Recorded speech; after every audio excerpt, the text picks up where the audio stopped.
The point of politics should be for more than just politics.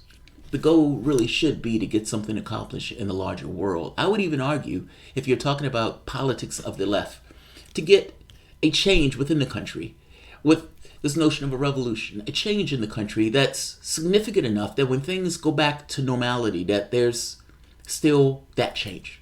That it changed to the point where there is something persistent that moves the country, or where the country is now a tick to the left, where the Overton window of debate is to the left.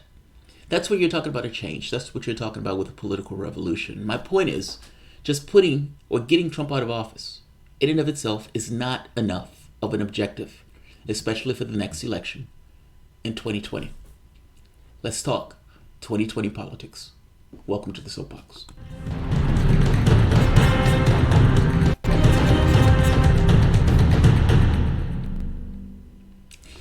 My name is Jamarl Thomas. This is a late night edition of the Soapbox.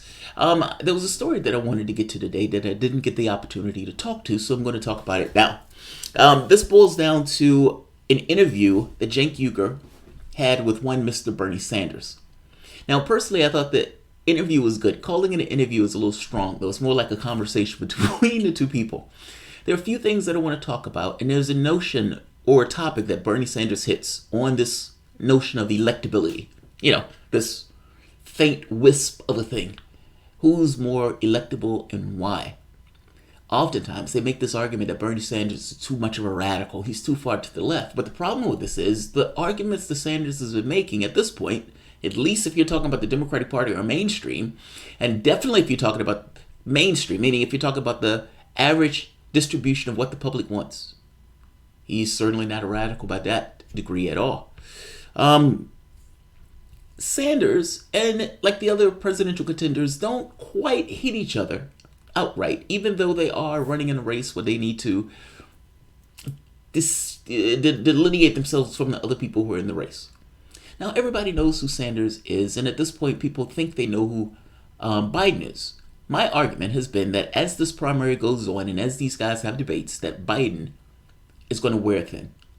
That Biden is going to fall away. He is going to disintegrate in the sun as this race goes on. And already he looks like he's barely in the race as it is. Joe Biden is in a race because people know him as Joe Biden, not because of any kind of policy position or anything else that he's pushing in this case, which makes his shelf life, I could be wrong on this, low. Makes his shelf life low. Bernie Sanders has taken the strongest hit against his political opponents in this next video. In this conversation with Uygur sets him up to kind of make his argument.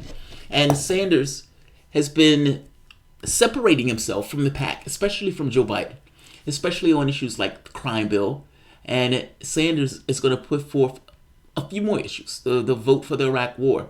He's going to go down the list. But his argument is, look, if you're talking about electability, the guy who's going to have a hard time getting elected is one Mr. Joe Biden. There are quotes where Joe Biden is calling people colored. Like some of the stuff that he said, some of the people he supported and supporting outright staunch segregationists. Like, Joe Biden has a lot of trouble in his record that he's going to have to answer for. If we're talking about this question of electability, I don't even know if Joe Biden, I have a hard time believing Joe Biden can get through the primaries, let alone beating Trump, which is kind of where we end up with this, right? Joe Biden is Hillary Clinton with pants. And as my wife kind of made the point, where Hillary Clinton wore pants, well, Joe Biden doesn't wear pink pants. So Joe Biden is the Hillary Clinton without wearing pink pants. Something to that effect. You get my point. But I want to go through a few points. Let's listen to this interview first. Now, understand there are a few points. Joe Biden is aiming this. Bernie Sanders is aiming this. Meaning he's talking to the TYT audience. He's aiming this for the various members of that demographic. Young, essentially his base, and lefties who haven't left the political arena, meaning who still consider themselves part of the Democratic Party, even though they tend to be to the left of what is typical mainstream Democrats. So right off the bat, he's pushing this to his audience. The second part is this is to some degree based on attacks that have been leveled against Sanders. They have been attacks in the mainstream media, but from the standpoint of the lefty media, they're not attacks at all. They're badges of honor.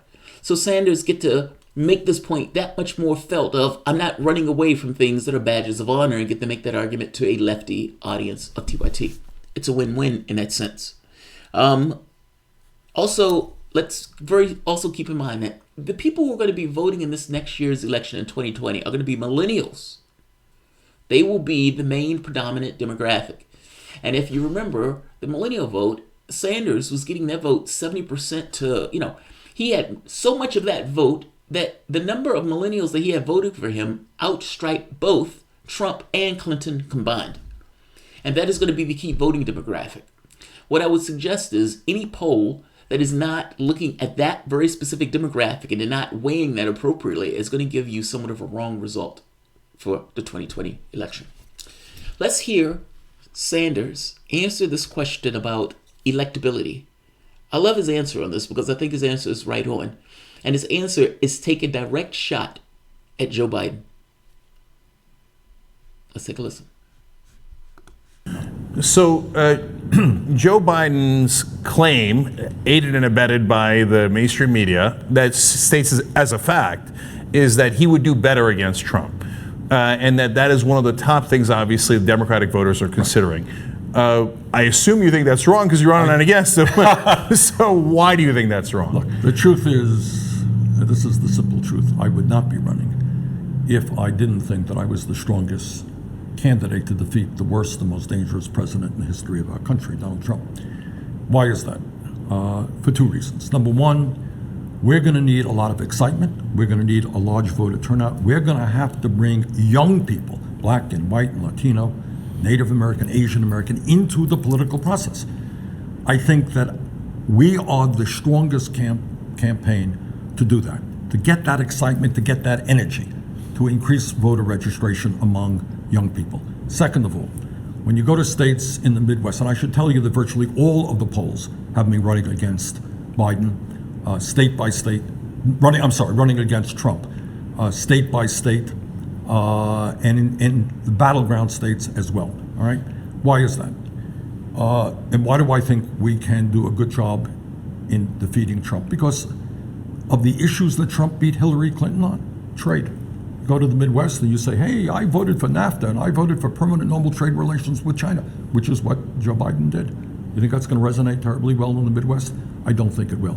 I led the opposition against those disastrous trade agreements. Do you think going around the country and telling people that I voted for the war in Iraq, which is what Joe did, you think that's going to resonate well with people? I don't think so. That was probably the worst foreign policy blunder in the modern history of this country. I led the opposition against the war in Iraq. So I think for those reasons, nationally and especially in the battleground states, I think we are the campaign that could rally young people, that could rally working people, people of color, to win this election.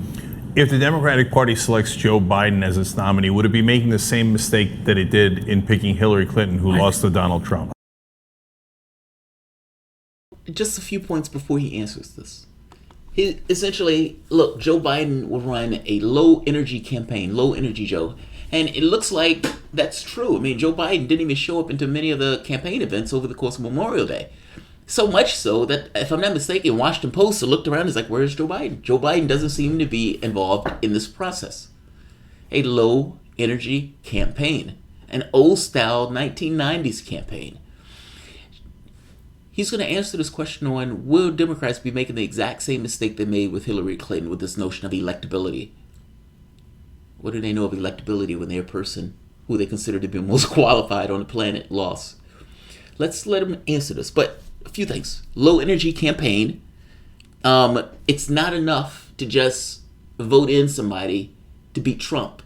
You need somewhat of a movement, which is this point. If you really want things to change in the country, there's a reason why things are the way that they're arranged.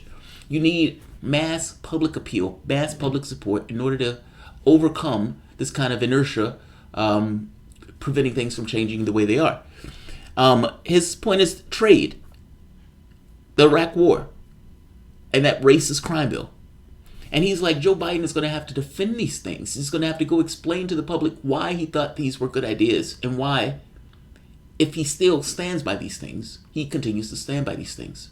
That is going to be extremely interesting when some of the the more colorful stuff that Joe Biden said about African Americans comes up, or language used to describe us comes up. Let's hear him answer this, because I think he is making somewhat of a similar point that I'm making. Whatever bump Joe Biden got just because people think they know who Joe Biden is, the moment that he gets on that debate stage, the moment that people start asking him policy questions, that he has the answer for the things that he said over the course of his 40 years in politics, he is going to hurt. He is going to hurt. And he is going to disintegrate in the sun. Mark my words. I fear that it could be. I really do. I fear that you would have a campaign without a lot of energy, without a lot of excitement. Could Joe beat Trump? Yeah, I think he could. I'm not saying that he can't. But I think, we don't want to make the same mistake that we made last time. And sometimes this is where the establishment talks to itself. I think that what the American people want right now is not only defeating Donald Trump, they want a candidate to speak to the pain that millions of people are feeling right now, and to get those people involved in the political process to stand up and fight back so that we can improve the lives of all people in this country. Naomi Klein once said on the Young Turks, if we just get rid of Trump, we'll be back to a situation that was so bad it created Trump. She's exactly right. That's Yeah. exactly the point. And that is, look, we all want to beat the worst president in American history. No ifs, buts, and maybes about it. And I will support, if I lose this thing, I will be there doing everything I can to defeat Trump. But you want to address the reasons why Trump got elected in the first place. What was that? It's because for too long the Democratic establishment has ignored the needs of working people all over this country. People work longer hours for low wages. 40 million people living in poverty. The only major country not to guarantee health care to all people is a right. A vigorous effort to combat climate change, dealing with criminal justice reform, immigration reform. Those are issues that are not only the major issues facing this country. Income and wealth inequality. How do you not talk about that? We have got to talk about that because it's the right thing to do, and it's the way you win an election. Now, you mentioned there that.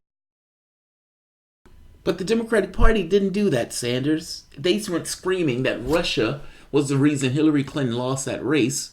And understand, part of the reason that they want to make this point that Hillary lost to Russia is because they want to be able to say that, look, she didn't lose because she was a horrible candidate. She didn't lose because the public wanted something different. She lost because of Russia. It's to cover up failure in many respects. Oh, it wasn't that the public wanted something different. It was the Russians. It was the Russians. So this notion of admitting that, okay, we failed. Okay, we didn't attend to the qualities that we were supposed to attend to, that we're philosophically obliged to attend to. We didn't do that. We let you all down. We're sorry. That never took place. Instead, they screamed Russia and they kept it moving. They screamed Russia and kept it moving. So, look, this notion of electability to me, we tried Clinton once. She lost. And I understand there are certain interests that want to put Biden up because Biden is going to essentially be their candidate. If you want Donald Trump to win again, Biden is your best case for allowing that to take place. And Sanders is making the point that, and if I'm not mistaken, the argument that Sanders is making is more geared towards the primaries. Ultimately, this guy is going to have trouble making through the primaries with his record. And if you want to get beyond the primaries, you get to these Midwestern states, the states that Clinton lost, that Obama won, that Clinton needed to win in order to win the presidential election. And the same defects that Clinton has in her record, Joe Biden has in his record in spades. It's like, why are you going to put that guy out there as your standard bearer when the last person who was your standard bearer that essentially had the same qualifications lost? It's a straightforward argument. Straightforward argument. And he's right. Joe Biden has a low energy campaign. And that's funny, but it is, to some degree, true. So I'm going to end this here. I don't want to keep this one long, especially after the day that we've had up to this point. It's been a long day. If you guys enjoy the content, please feel free to share, like, subscribe. And you can always support this content through PayPal or Patreon. This was a good conversation between Uyghur and Sanders, and so I'm going to put it at the bottom. Interview is too strong of a word for it. It was more like a conversation between friends. Uyghur has his objectives as being somewhat of a mouthpiece for a MSNBC light. I say it that way. A light version of the Democratic Party. It's the party that's a tick to the left of the current methodology of the Democratic Party. So, it's to that audience. But it was a good conversation. It's a good conversation. So I'll leave it here. Thanks all.